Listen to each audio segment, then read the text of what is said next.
এটা ঘৰৰ ভিতৰত 6গৰাকী যুৱতী মহিলা লগতে 5জন পুৰুষ চলি আছে যৌৱনৰ খেলা গম পালে ৰাইজে আৰু তাৰ পাছত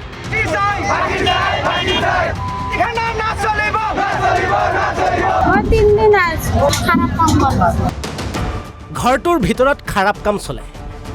হয় এগৰাকীয়ে কৈছে মই মাত্ৰ আহি সোমাইছোহে এই মাত্র খালি আসি ঢুকলো নারী দেহ ব্যবসায় চলে নাকি চলে মোর স্বামী মরিবা মানে 1.5 বছর হল 2 বছর 2.5 বছর হল তা মুই এই মানে ঘরতে আসছিল মুই সেদিনকে হেসে যে কাম করে এই মাত্র আহি ঢুকলো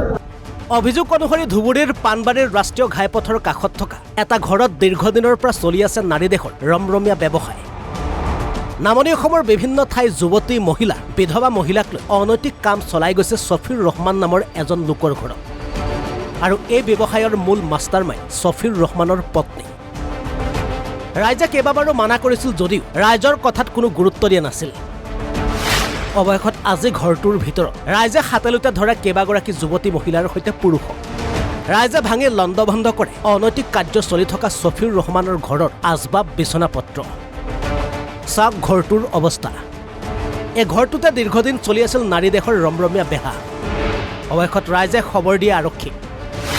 অভিযুক্ত 6গৰাকী মহিলা যুৱতী আৰু 5জন পুৰুষক আৰক্ষীয়ে আটক কৰি লৈ যায়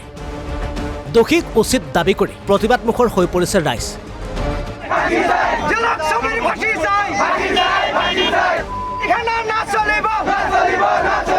আজি বহুদিনৰ পৰা ইয়াত অবৈধভাৱে মানে এখানা চলি আছে আৰু এই এজন তিৰোতা মানুহ তেখেতৰ ঘৰত চলি আছে আমি বহুদিনৰ পৰা শুনি আছোঁ কিন্তু ইয়াৰ আগত কেইবাবাৰো ইহঁতক ৱাৰ্ণিং দিয়া হৈছে শাসন কৰা হৈছে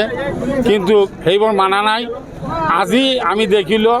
8-9জনমান তিৰোতা ছোৱালী মানুহ আৰু 2-3জনমান পুৰুষ মানুহ আজি ধৰা পৰিছে অঞ্চলৰ ৰাইজে ধৰি ইয়াত গৌৰীপুৰ থানাৰ পৰা মানে ষ্টাফ আহি লৈ গ'ল তো ইয়াৰ কাৰণে এইটো যাতে এনেকুৱা অবৈধ কাম যাতে আমাৰ এই পাণবাৰী অঞ্চলত নহয় তাৰ কাৰণে আমি চৰকাৰৰ ওচৰত খুব বিনম্ৰ অনুৰোধ জনাইছোঁ এইটো আমাৰ এটা ধৰ্মীয় অনুষ্ঠান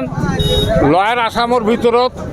এই আমাৰ পাণবাৰীখন এখন ধৰ্মীয় প্ৰতিষ্ঠান এই প্ৰতিষ্ঠানৰ ওচৰত এনেকুৱা অবৈধ কাম কৰাটো অঞ্চলৰ ৰাইজৰ মানে একেবাৰে অতিষ্ঠ হৈ গৈছে যাতে এইবোৰ ইয়াৰ পিছত আৰু নহয় তাৰ কাৰণে চৰকাৰৰ ওচৰত আমি বিনম্ৰভাৱে অনুৰোধ জনাইছোঁ ইয়াৰ উচিত এটা বিচাৰ কৰিব লাগে আজিৰ পৰা যাতে এইটো বন্ধ হৈ যায় ধুবুৰীৰ পৰা মহিবুল হক আলম NB নিউজ